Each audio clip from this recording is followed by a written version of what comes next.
Hey there, mama friend, and welcome to the 5-Minute Mom Podcast, where we'll talk about real life, real faith, real fast.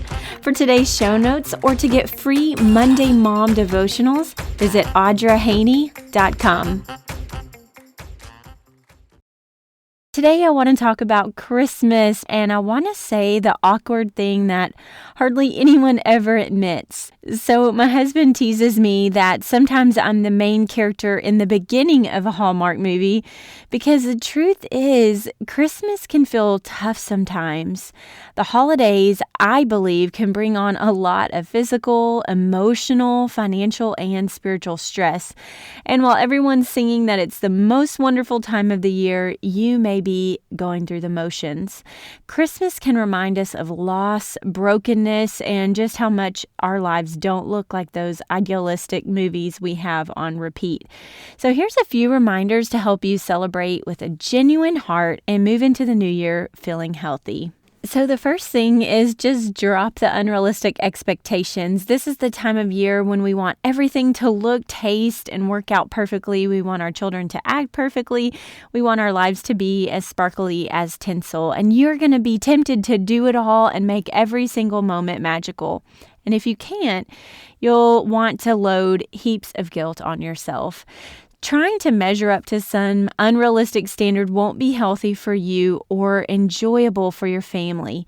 So focus on a few traditions or activities that are important to you and do those well. Determine what you really want your children to take away as your pillar traditions, and don't sweat it if you can't get to the 10,000 crafts or recipes you've got on your Pinterest board. It helps me to take a second and reflect on things from my children's perspectives.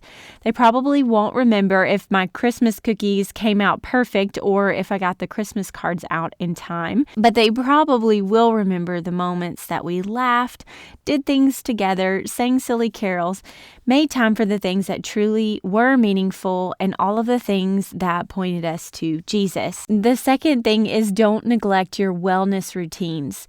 Time is going to be more limited than ever. You're wrapping up work for the year, you're adding on tons of parties and events, you're traveling, you're getting ready to host, to cook, to clean, to shop.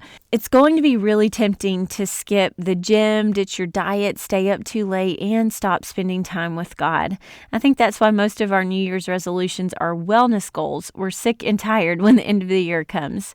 So can I just suggest that you look at your wellness routines and your quiet time with God as a tithe or an offering to Him. Stick with those things, even if it costs you a little extra time, and just trust that He will give you the wisdom, the peace, the space, the energy to finish it all well. Third, get spiritual and emotional support. It seems like it should be the time of year when we're all jolly, but studies show that the holidays are actually great at leaving us feeling depressed and lonely. Book some counseling sessions. There's no shame in that. Start a helpful Bible study or get support from prayer partners or church small groups.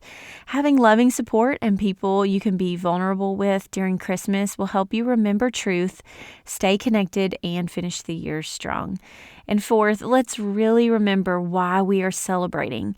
Celebrating Jesus isn't about celebrating what's perfect in our life. It's celebrating that a perfect God came into all of our mess, and we are all a mess. So it's okay not to be okay. If you are tired, remember that Jesus means that the weary world rejoices. If we feel hopeless, there's great news. And in our tears, there's a Savior that's close because of the manger and the cross. If this is a year of hurt, take comfort. There's Emmanuel, God with us. Isaiah says, "For unto us a child is born, unto us a son is given, and the government will be upon his shoulders, and he will be called Wonderful Counselor, Mighty God, Everlasting Father, and the Prince of Peace."